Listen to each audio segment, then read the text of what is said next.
Muy buenas noches, saludo con gran cariño al auditorio de Telefórmula que en estos momentos se enlazan con los trabajos de esta emisión. Agradezco que nos siguen a través de la radio y por supuesto nuestras plataformas de internet. Mucha información el día de hoy. Está empezando en estos momentos el debate entre las candidatas del Moral y Delfina. En un instante por supuesto nos enlazaremos con la señal de este debate para darle a conocer a usted algunos de los puntos. Ahí está el inicio. Ana Paula Ordorica, periodista responsable de conducir el debate, tendrá una conducción dinámica, es decir, podrá hacer preguntas de seguimiento. Ahí está el saludo de Delfina, lo estamos viendo en vivo y en directo. Ahora el saludo de Alejandra del Moral, las dos candidatas que en la próxima hora debatirán. Le comento que hay dos temas importantísimos, bueno, tres, pero dos de los últimos minutos, de las últimas horas más bien. Fíjese que asesinaron en Plaza Carso a un individuo, se llamaba Julio César Soto. Hace un instante platicaba con el secretario García Harfuch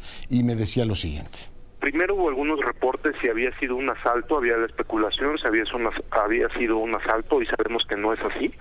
Fue una agresión directa al interior de una cafetería donde hoy sabemos que pierde la vida por esta agresión Julio César Soto. Lo que sí podemos confirmar es que esta persona cuenta con una orden de aprehensión en el estado de Oklahoma, en Estados Unidos, por tráfico de drogas.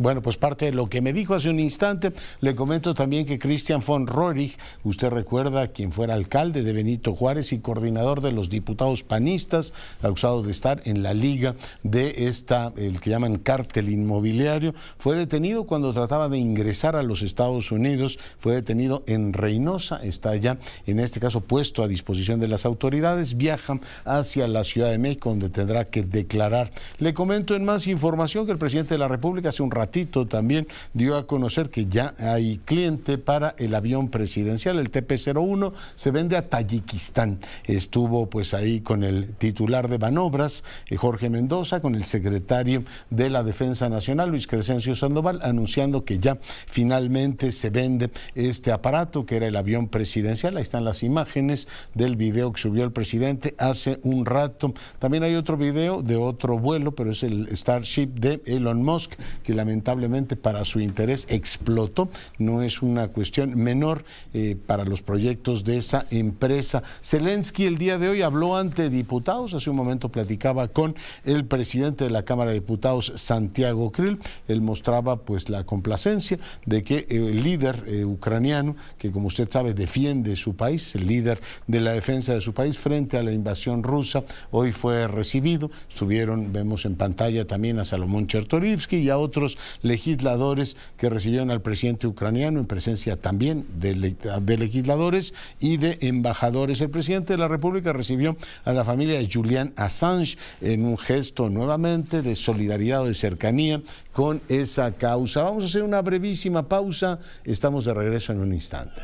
Seguimos con la información. Le comentaba que el INEGI publicó hoy el módulo efectivamente de lectura. En 2023 el porcentaje de la población de 18 años y más lectora de materiales considerados en el MOLEC fue de 68%, 12 puntos menos que en el 2016. Cada vez leemos menos en este país. La disminución de personas lectoras es gradual con la edad. Para los grupos de 18 a 24 años, de 25 a 34, 8 de cada 10 personas leen. En el grupo de 65 años y más, 6 de cada 10 personas son lectoras. Los libros fueron el principal material de lectura con un 40%. En este caso, para los grupos de 18 a 24 años, de 25 a 34, la lectura de páginas de internet, foros o blogs alcanzó un 63% y para los de 25 a 34, 52%. La población no lectora presenta una mayor carencia de estímulos para la lectura durante la infancia, 83%.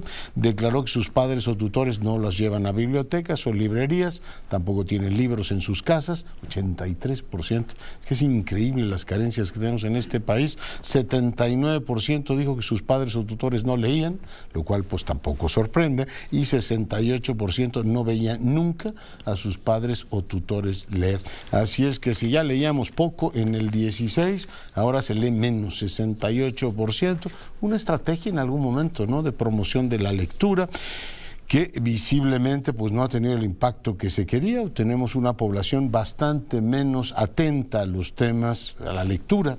Ya platicamos hace un rato de este asunto, que bueno, pues no se puede dejar de lado, porque es la educación y las prácticas, en este caso la lectura, con todo lo que esto supone. Digo, la lectura es como ir al gimnasio, ¿no? La cantidad de lectura se nota y se nota muchísimo en la forma en que se argumenta, se expresa. Y bueno, pues yo le paso al costo lo que hoy publicó el INEGI. Ya están debatiendo en el Estado de México, como le decía, las candidatas Delfina y Del Moral. Vamos a escuchar parte de lo que dice la candidata de Morena, Delfina Gómez. Corrupción, porque si bien existe, todavía no ha logrado los objetivos necesarios. En el Estado de México no se robará más. Aplicaré los preceptos de la 4T.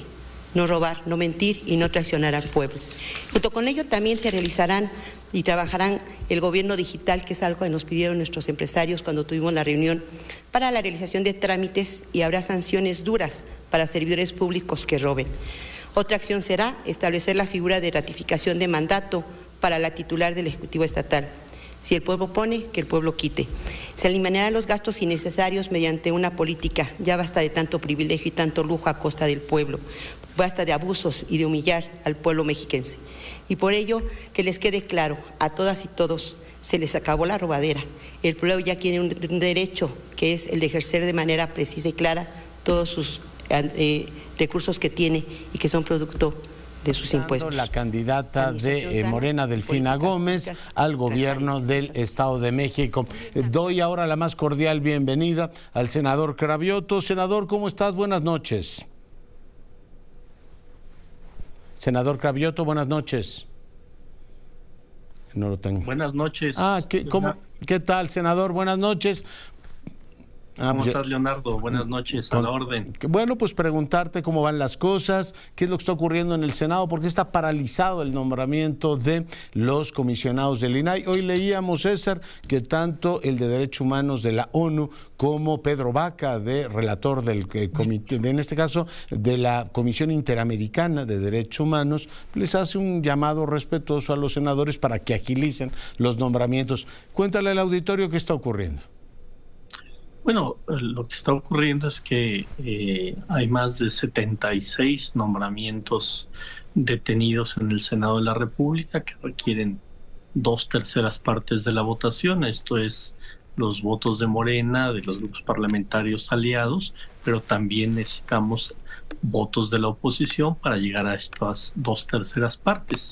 En realidad, pues ha habido una irresponsabilidad, y yo diría que en general de todos los grupos parlamentarios, para avanzar en estos consensos y lograr estos 76 nombramientos que están detenidos en el Senado de la República.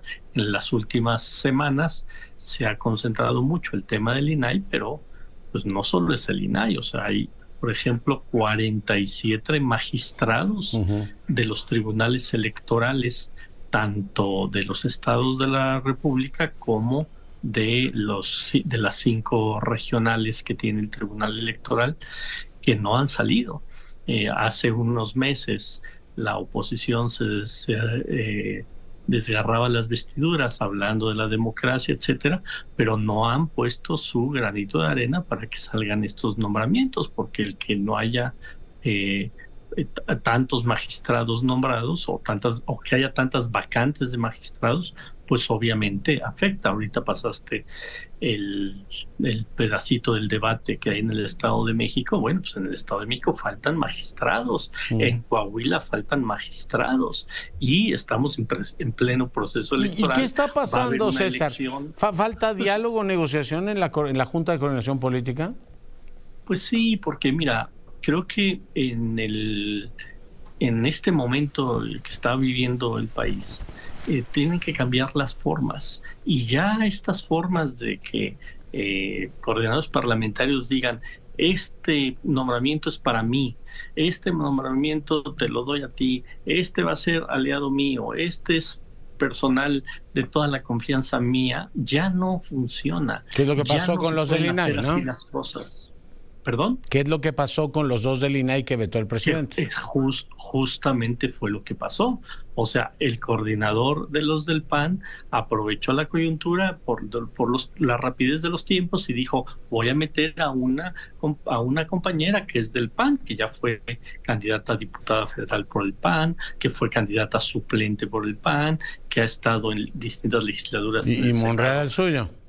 Y Monreal el suyo. Y por eso hubo mucho descontento y casi logramos un tercio para vetar eso. Afortunadamente el presidente de la República sí lo regresó. Entonces, ya no pueden ser estas cosas. O sea, ya no puede decir el PAN, por ejemplo, el magistrado de Guanajuato tiene que ser nuestro. Pues no, que sea el mejor evaluado, que sea el mejor calificado, no importando si ideológicamente puede ser más cercano al PAN, a Morena. Lo entiendo PRI, eso, pero ustedes optaron, y fue una indicación del secretario de Gobernación y del presidente, que insacularan a los del INE. ¿No se podrían insacular todos? Claro, eso es lo que yo estoy diciendo, que se insaculen. A ver, en estos nombramientos, las comisiones que evaluaron a los 3 mejores, pues los 3 mejores que se insaculen y se acabó. Creo que salió bastante bien lo del INE, creo que estamos todos satisfechos como se sucedió en lo del INE, pues hagamos de la misma manera estos 76 ¿Cuántos perfiles tienen para el INAI que pudiesen insacular? En los que estarían de acuerdo todos. Para el INAI, quitando los 2 que ya no pueden ser, serían 5 hombres y 5 mujeres, que son los mejores evaluados de las distintas comisiones que dictaminar. Pues tampoco está tan difícil, sobre los ¿no? 10, Tampoco está tan difícil. Pues no está nada difícil, o sea, perfectamente podemos llegar a que tengamos el mejor hombre y la mejor mujer. Y en el tercero igual, pues que se insaculen entre hombres y mujeres y ya salen los 3 del INAI. Pero así, insisto, los magistrados, la gente que falta en derechos humanos, en el Tribunal Agrario, porque en muchos organismos de la administración pública están faltando nombramientos. Ya. Bueno, pues es una posible solución, pero que de momento los grupos parlamentarios no están por la labor. Pues yo espero que haya sensatez, que otra vez que nos dejemos de lado las formas como se hacían antes, ese reparto de cuates y cuotas, y que los mejores evaluados. Y yo creo que todos podríamos caminar en ese sentido. Muy bien. Pues, senador Cravioto, muchas gracias por el enlace. Gracias, Leonardo. Un Adiós, César Cravioto, senador de Morena, pues ya escuchó usted su punto de vista. Y hay otros temas, fíjese que hoy leía que en este caso Boaventura de Sousa, es una cuestión pues muy delicada, es un hombre ya mayor, 82 años, fue acusado de, en este caso, acoso sexual. Inspiró varios de los libros más importantes de la sociología moderna, él es autor de Descolonizar la Universidad, El desafío de la justicia cognitiva global, un hombre muy, muy notable en el campo de las ciencias sociales, la difícil democracia. Pues ahora tiene esta acusación que no es sencilla de manejar para un hombre de su edad primero y de su prestigio, es decir, pues fíjese que tiene estas acusaciones por parte de investigadoras. Esto es lo que publica hoy el Universal, es un tema pues ciertamente de enorme relevancia por la proyección que tiene en las ciencias sociales Boaventura de Sousa. Vamos ahora a enlazarnos con el director del Centro de Estudios Educativos y Sociales, Miguel Sekeli. Miguel, ¿cómo estás? Doctor Curcio, un gusto saludarte, muy bien. Oye, te agradezco mucho la invitación. Soy yo quien te agradece el tiempo. Hay 2 cosas, hablaba de Boaventura de Sousa, que tiene, digamos, un problema personal, espero que lo arregle y lo aclare este tema de los acosos sexuales, pero el tema es que él es una de las influencias más importantes para los nuevos libros de texto, toda esta idea de descolonizar, etcétera. Libros de texto que no han pasado por una revisión amplia, ¿no? Por el escrutinio de la sociedad. Ese sería el primer tema que te pongo, doctor Sekeli, sobre la mesa. Y el segundo, estoy absolutamente intrigado, ¿qué implicaciones tiene que el INEGI deje de publicar datos del sistema educativo, que porque no son de interés? O hay una argumentación que hizo pública el INEGI que me pareció desconcertante, Miguel, que no había quizá una secuencia en los datos que generaba la SEP y por tanto el INEGI no los podía hacer públicos. Te pongo los 2 temas sobre la mesa. Mira, Leonardo, el primero es un tema que ha preocupado a mucha gente. No nada más por el tipo de contenidos, que ahí se puede simplemente tener una discusión y estar de acuerdo o en desacuerdo con determinado enfoque.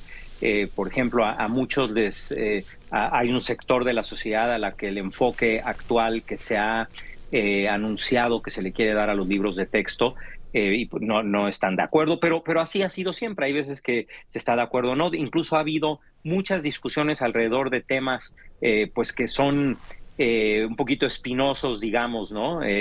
Y que siempre generan controversia. Y esas son discusiones que se tienen que dar y vaya, son inevitables y qué bueno que se den. Aquí el problema no es tanto ese de que se discuta sobre el enfoque. Aquí el problema es que no se siguen los procedimientos que normalmente están establecidos y que normalmente deben de seguirse para la publicación de los libros de texto, para la integración de los libros de texto, en donde participan, esto así está establecido, participan diferentes sectores de la sociedad, participan los padres de familia, las asociaciones de padres de familia, participan sobre todo expertos reconocidos, pedagogos, pedagogas, vaya, hay todo un proceso que lleva la definición de los contenidos de libros de texto, que por años en México pues se ha dado nuevamente con discusiones, etcétera, y creo que ese es el gran tema, que no se sigan esos procedimientos, que se quieran simplemente imponer visiones, imponer enfoques que no han sido discutidos y acordados, pues eso sí genera una situación totalmente distinta a la de simplemente discutir los contenidos, ¿no? Y creo que ese sí es un punto que no habíamos visto. Generalmente incluso es todo un proceso de conciliación los libros de texto para llegar a algo con lo que pues en general los diferentes actores relevantes puedan estar de acuerdo, ¿no? Entonces, que es un tema más del procedimiento que se está brincando y no siguiendo y no consultando a los expertos y a quienes deben de opinar de los libros de texto. Además de la discusión del contenido, que esa nuevamente siempre se va a dar, ¿no? A mí lo que me preocupó, yo vi uno de secundaria, Miguel, es que se dice en una parte del texto que la ciencia es un discurso como cualquier otro, ¿no? Que hay otros que son, y digo, pues ese es el gran mensaje de la modernidad, el discurso científico, que entiendo que es una cuestión que está en la Constitución, parte de las garantías es que se acerque al pueblo al espíritu científico y no se diga que pues la astrología es lo mismo que la astronomía o que el reiki es lo mismo que la medicina. Digo, todo el mundo tiene derecho a creer lo que quiera, pero hay un discurso científico que debe darse a los niños en el sistema escolar diciendo, usted puede creer lo que le dé la gana, que Saturno influye en su vida, amo y señor es, de hacer lo que quiera, o que un tatuaje ubicado en tal parte del cuerpo tiene tal o cual, o las cosas que decía Solalinde sobre el COVID, no me extiendo en el asunto, cada quien tiene derecho a creer lo que quiera, pero el tema de decir que el discurso científico es uno más, y que es un discurso hecho por varones, que es un discurso patriarcal, blanco y occidental, me empieza o me preocupa seriamente, doctor Szekely. No, claro, hay muchas cosas que preocupan en los libros de texto, pero incluso aquí, Leonardo, creo que es importante mencionar, si eso fuera un consenso, que tal vez a ti y a mí no nos gustara o no estuviéramos de acuerdo, pero que fuera un gran consenso entre los actores relevantes, bueno, pues ni modo, hay veces que uno no coincide y no puede hacer mucho, pero el problema es que ni siquiera es eso, no es que haya esto pasado por una discusión y por el procedimiento que tendría que haber pasado para poder plasmar ese tipo de ideas, ¿no? Y hay muchas otras críticas que se le podrían hacer a los libros de texto, pero la más importante es esto del procedimiento, porque nuevamente, tal vez a ti y a mí no nos gusta, pero si al resto de la población eso piensa, bueno, pero no se pasó por el procedimiento para consensuarlo. Pero Miguel, yo no puedo decir que los escapularios tienen el mismo efecto que los antibióticos, aunque lo crean, ¿no? Totalmente, pero te digo, Leonardo, aquí porque nos podríamos pasar varios programas y va a haber muchas cosas que incluso vas a ver que son aberraciones en esos libros de texto como los que mencionas. Pero te digo que... No, tomo nota de lo que me dices y creo que tienes razón. No es que te quiera carrerear, pero está el otro tema que también me interesa mucho que me digas. O sea, ¿por qué el INEGI deja en este caso de publicar información sobre la SEP? ¿Qué nos dices de tema, Miguel? incluso en el fondo no está desligado de la discusión anterior de los contenidos de los libros de texto, porque lo que se ve muy claro en los libros de texto, y tú lo acabas de comentar con algunos ejemplos muy ilustrativos, es que este gobierno tiene como uno de sus sellos el desprecio por la ciencia, por los datos, por la evaluación, por el conocimiento, por el análisis. Es un gobierno que actúa más, y así se ve muy claro el sello en la educación, por ideología, por creencias, por opiniones. Y entonces el caso de los datos que deja de publicar el INEGI son reflejo de eso, son reflejo de que se menosprecia la estadística, la información, que es de interés, por supuesto, nacional, importantísima, y que la propia SEP fue la que solicitó que ya no, el INEGI no fuera quien hiciera esa publicación, argumentando que no iba a seguir una publicación sistemática, que es algo que el INEGI exige para poder dar seguimiento a la información estadística, pero es simplemente reflejo de cómo se denosta el valor de la información y del conocimiento. Es imposible mejorar cualquier cosa si no se tiene información. Imagínense que se dejara de publicar por solicitud de la Secretaría de Salud la información sobre las muertes de COVID. Bueno, sería inaudito, ¿no? Porque para empezar, si no sabemos cuánta gente se está muriendo de COVID, no hay manera de tener una política para hacerle frente a eso. Bueno, esto es equivalente nada más en el sector educativo, pero nuevamente nos muestra, más allá del caso particular del sector educativo, nos muestra un enfoque de gobierno en donde no se le da ningún valor a la información, a la estadística para tomar decisiones. Oye, lo ligo con lo de transparencia, porque para ser transparente tienes que tener ordenada la información, y cuando ya no te interesa informar, pues tú dices, tal dato lo tengo y tal otro no lo tengo, ¿no? En fin. Claro, sí. Y mira, aquí hay un patrón que se ha seguido en el sistema educativo desde que empezó el actual gobierno, en el caso de la información, y que es que, por ejemplo, se dejaron de hacer las pruebas como Planea, pruebas a nivel nacional o incluso muestrales, pero que permitían ir midiendo el nivel académico y de progreso de los alumnos, precisamente para tomar decisiones, porque si no se sabe cómo está la educación, el aprendizaje en México, pues cómo se va a tener una política educativa efectiva. Se dejaron de hacer evaluaciones, ahora se quiere dejar de publicar información. Y hay un dato, Leonardo, que quisiera proponerte que tengas tú en el radar, que es muy importante. Dime. Y es que México ha sido parte de un programa internacional liderado por la OSD, la Organización la cooperación internacional de cooperación económica, y donde México ha participado en la prueba PISA, que es una prueba que hace mediciones de niveles de aprendizaje en jóvenes de 15 años en toda una serie de países. En esta edición de 2022 son más de 80 países. Y México tradicionalmente, desde el año 2000, se sumó a este esfuerzo, y esto permite no nada más saber cómo está la educación con respecto a la evolución histórica en México, sino compararla con otros países, comparar la calidad educativa, los niveles de aprendizaje. México se había retirado de esta prueba en el año 2021. En 2021 anunció que ya no estaría participando en 2022. Hubo mucha presión social, afortunadamente, para que se retractaran de esa decisión, pero que va en la misma línea.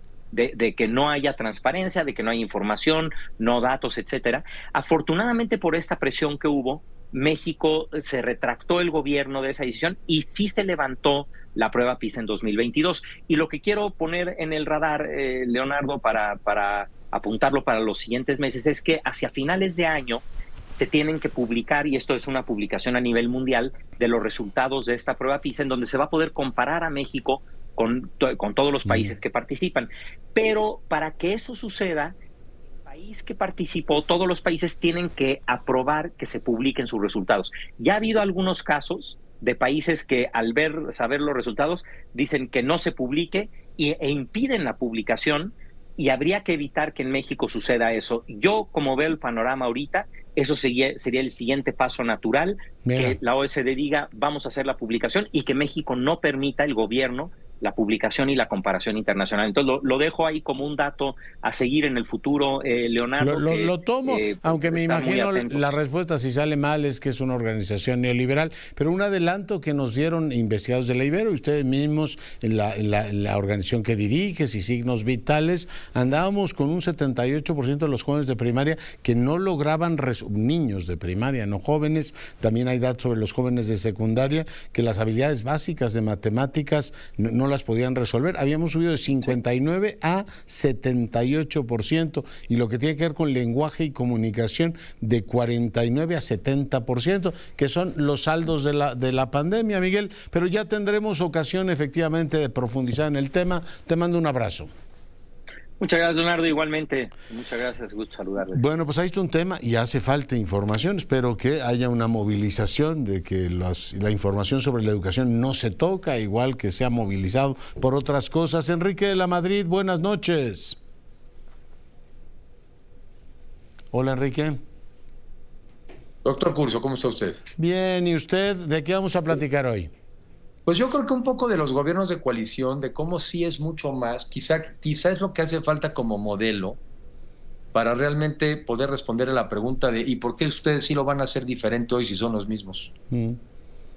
Pues porque las reglas del juego son diferentes, o sea, cuando juegas con otras reglas hay otros incentivos y sobre todo va a haber otros contrapesos. Como que cada vez me compro más con un gobierno de coalición bien armado. Es un gobierno que hay incentivos para colaborar, pero hay controles para evitar excesos. Sí.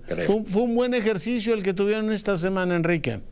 Sí, la verdad es que sí, yo creo que fue muy bueno y creo que no solamente para cada quien mostrar un poco sus ideas, sino yo creo que también en el ejercicio aprendimos.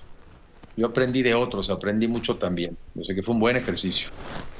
¿Hacia dónde se mueve efectivamente la idea de un gobierno de coalición en un país presidencialista, Enrique? Pues hasta salir de eso, justamente, Leonardo. Yo creo que México ya no está como para un presidencialismo exacerbado como el que tenemos.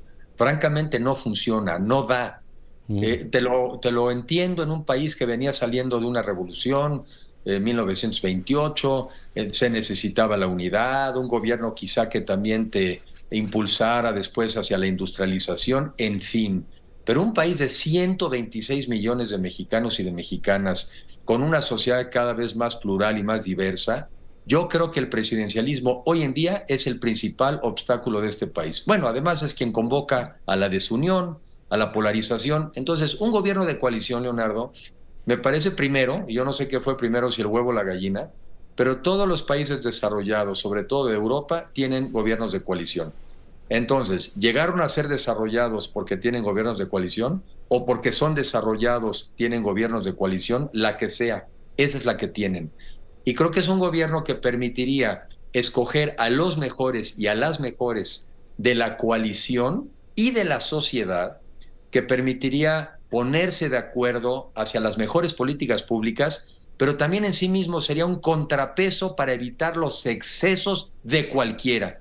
Y este país, Leonardo, muchas veces el problema no es lo lento que ha avanzado en temas, sino lo rápido que se retrocede cuando se toman malas medidas. Creo que un gobierno de coalición es el antídoto contra el abuso en el poder, y que el abuso de cualquier partido político nos ha hecho mucho daño a este país. Sí, invita a la moderación, la colegiación, y los gobiernos efectivamente con más actores pues te llevan a por lo menos tener que deliberar y no tener posturas tan contrastantes como la que tenemos en México, ¿no? El presidente abrió su sexenio proponiendo un mando para la Guardia Nacional y 4 años después ya había cambiado de opinión. Él cambió de opinión y genera un problema. Si estuviéramos en un gobierno de coalición, sus propios socios le dirían, presidente, pues no podemos estar cambiando de esa manera. La reforma constitucional la hicimos bajo su mando y usted la suscribió. Ahora ya cambió de opinión, Enrique. ¿Le da certeza al ejercicio de gobierno? Yo creo que le da certeza. Yo creo que genera los incentivos para tomar las medidas que más le ayudan a los mexicanos a resolver sus problemas, porque creo que por ahí debía haber empezado. Al final del día, de lo que se trata es generar políticas para resolver problemas. ¿Cuáles son las políticas? Para generar empleo, para que estos sean mejor pagados, para que sean dignos, para que haya un sistema de salud universal, para que haya un sistema educativo pertinente, para que mejoren las comunicaciones. Un gobierno es para resolver problemas y también para aprovechar oportunidades. pero sí importa el tipo de gobierno, porque el presidencialismo de hoy, para cada solución, tiene un problema, ¿sí?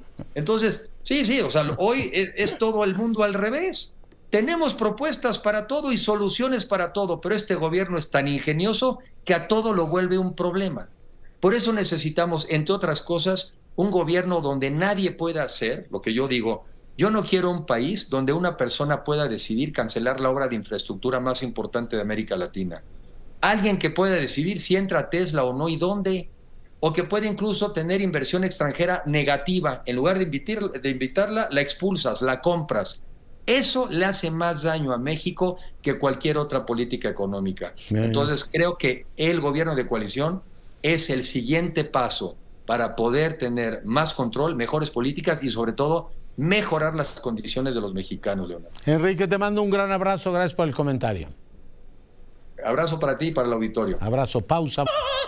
Seguimos con la información, sigue el debate allá en el Estado de México. Hay ciertas cosas que hay que, por supuesto, constatar ya como parte de la normalidad democrática o civilizatoria. Pues positivo, ¿no? Que todo el debate sea femenino. La conductora es, Ana Paula Ordorica, y las dos candidatas mujeres, la pantalla, el futuro del Estado de México, tal como lo están debatiendo ahí, está en manos de mujeres. Yo creo que es un acto, digamos, civilizatorio, de progreso civilizatorio. Hace algunos años, pues lo normal es que fueran varones, tanto el moderador como en este caso, los candidatos. Hoy vemos con normalidad esto, lo cual celebro y ojalá sigamos, por supuesto, en esta ruta. Vamos a escuchar un fragmento de lo que dice de lo que dicen las candidatas. Eso es algo muy importante. Nosotros yo me propongo incluir.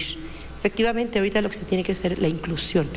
No he podido yo, en todo lo que tengo de experiencia, nunca he podido trabajar sola. Yo creo que los logros, los avances y los productos que se ha tenido de esfuerzos ha sido en conjunto y ha sido en trabajo. Entonces será un trabajo de equipo.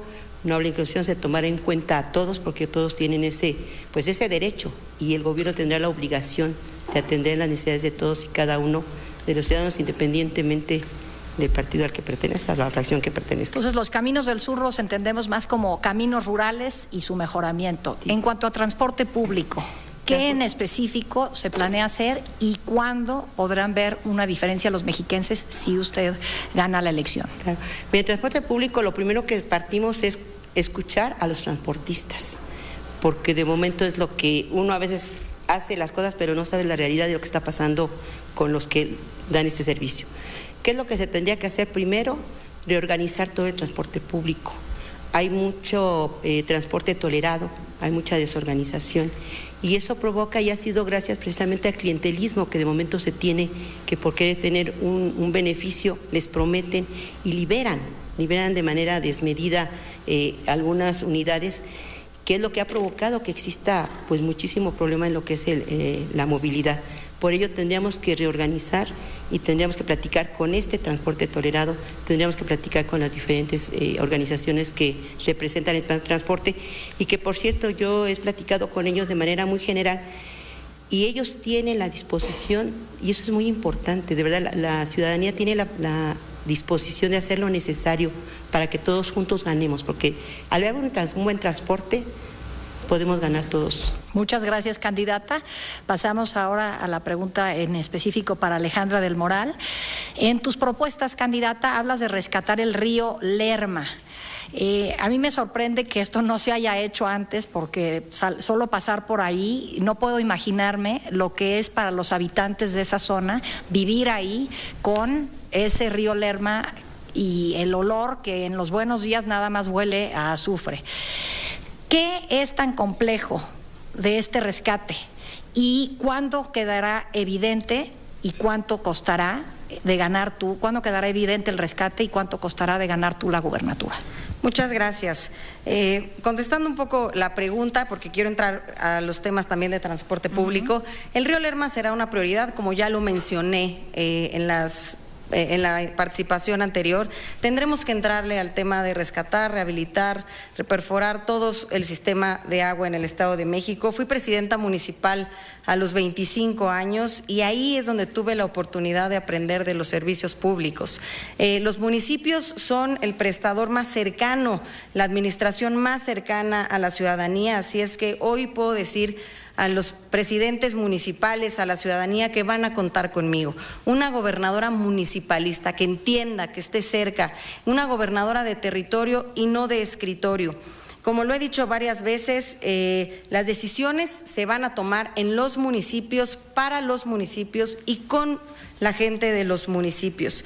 El Estado de México es el Estado más plural en todos los aspectos. Y también en el tema político. En el Estado de México gobiernan todos los colores los municipios. Es muy importante y por eso abrazamos el eslogan de la reconciliación. Poder platicar con todos, porque el último beneficiario y el primer eje de todo el gobierno tiene que ser la familia mexiquense y el beneficiario tienes que ser tú, ciudadano mexiquense. Nada más quiero hacer una aclaración en el tema de los caminos del sur. San Felipe del Progreso está en el norte, no está en el sur. Tejupilco sí está en el sur. En el transporte público es muy importante que pongamos orden. Son 164,000 concesiones las que tiene el Estado de México otorgadas. Solo el 18% tiene cámaras de seguridad y GPS. Tenemos que poner orden y por eso también insisto que en mis participaciones anteriores lo mencioné. Unir es resolver. Tenemos que unir esfuerzos y tenemos que unir las capacidades de los concesionarios porque el beneficiario tiene que ser el que usa el transporte público. También me comprometo a 2 nuevos mexibuses y 2 nuevos mexicables que han sido una parte muy novedosa en la región oriente de nuestro estado para que podamos nosotros ayudarle a todos los que se transportan a la zona metropolitana de la Ciudad de México a trabajar. Es una realidad. Yo soy de Cuautitlán Izcalli, un municipio también metropolitano en donde están haciendo casi 4 horas para llegar a su trabajo y por eso, aunque no es directamente un servicio público, es muy importante también que tengamos en cuenta el tema económico. Tenemos que buscar empleos cerca de tu casa para que no puedas perder tanto tiempo en tus traslados y que hagamos del Estado de México, lo consolidemos como bueno, pues un ahí puerto tiene usted industrial. parte del debate ahora sobre temas de transporte público. Hemos escuchado a la candidata Delfina Gómez, ahora Alejandra del Moral, debate conducido por Ana Paula Ordorica. Óscar Zúñiga, ¿qué dijo el embajador norteamericano? Buenas noches.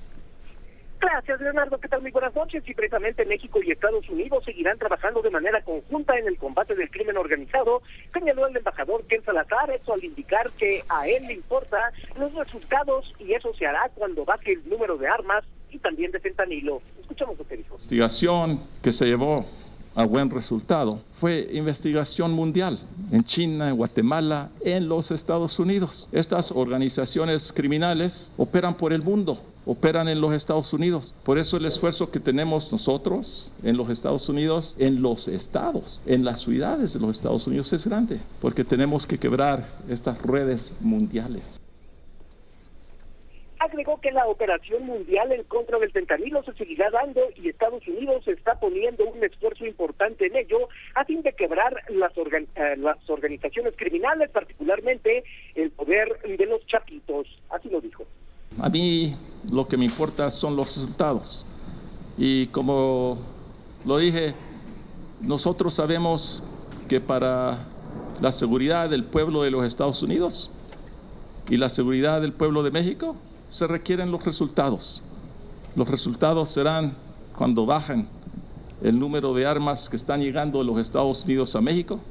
En ese llevamos un esfuerzo fuerte y lo hacemos con el gobierno de México. En lo del fentanilo, parar los precursores que llegan por los puertos de México, llegan de otros lugares también, llegan a los Estados Unidos. También ese esfuerzo tenemos que tener éxito. El diplomático estadounidense dijo que la próxima semana estarán en México representantes de la Guardia Costera de su país y trabajar de manera conjunta con las autoridades mexicanas. Leonardo, el reporte. Te agradezco mucho, el mismo, Oscar. Y bueno, pues seguimos por supuesto con la información. Leo en la revista Líderes el proyecto, la versión de Proyecto de Nación, una muy interesante entrevista con Mandujano. Él es un estratega político muy conocido, Carlos Mandujano, y le preguntan qué va a ocurrir el primer día que López Obrador deje de ser presidente. Y dice, creo que despertaremos y nadie nos dirá ni chairos ni fifís. Nadie se asumirá como conservador y liberal, solo seremos mexicanos, dice Mandujano, buscando lo que hacemos todos los días, mejorar la calidad de vida de nuestras familias, es lo que dice en esta interesante entrevista. Sara Pablo, adelante. Leonardo, ¿cómo estás? Buenas noches. El presidente Andrés Manuel López Obrador confirmó la venta del avión presidencial por un monto de cerca de 1.659 millones de pesos a Tayikistán, país asiático. Lo hizo en un video que colocó en sus redes sociales hace algunos minutos. Y bueno, pues a un año, 5 meses de que concluya su mandato, informa que se cumple finalmente con esta, que era pues una de sus principales promesas de campaña.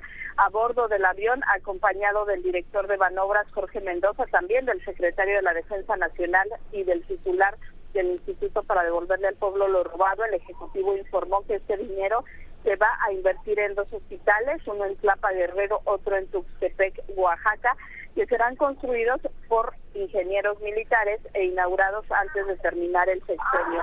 Se informó que este dinero ya fue depositado en su totalidad en la cuenta del Instituto para Devolver al Pueblo lo Robado, y el gobierno del país asiático tiene 10 días para llevarse la aeronave.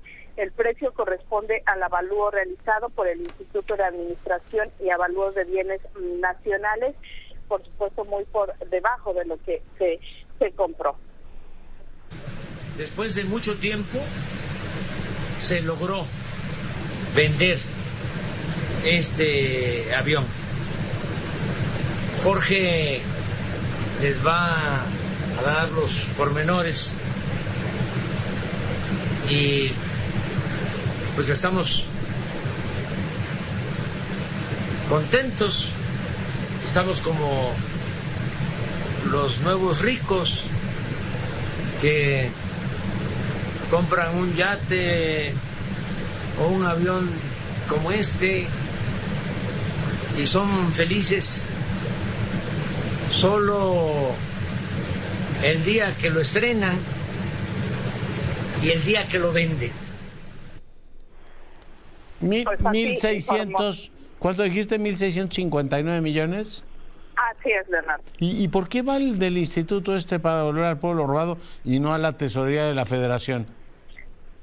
Bueno, porque el presidente había comprometido este dinero justamente para los hospitales y seguramente de ahí es como lo que se recupera también cuando se hacen decomisos y que finalmente se obtiene por parte del gobierno, va al instituto y ya después se destina a algunas obras de carácter social. Curioso, ¿no? Porque es una venta de un bien nacional, pues debería entrar a la tesorería, pero bueno, supongo que le quieren dar también este tono político, como casi todo en este gobierno. Sara, muchas gracias. Hasta luego, Leonardo. Buenas noches. Y 2 temas, si usted nos acaba de sintonizar, hace un ratito platicábamos con Omar García Harfuch, dispararon contra una persona, un hombre de Tijuana, en este caso, aquí muy cerca donde estamos transmitiendo, en Plaza Carso, en la capital, y ha sido identificado. Tiene una orden de aprehensión en Oklahoma, y la otra es que Christian von Roerich, quien fuera coordinador de los diputados en este caso, el PAN, fue detenido en Reynosa.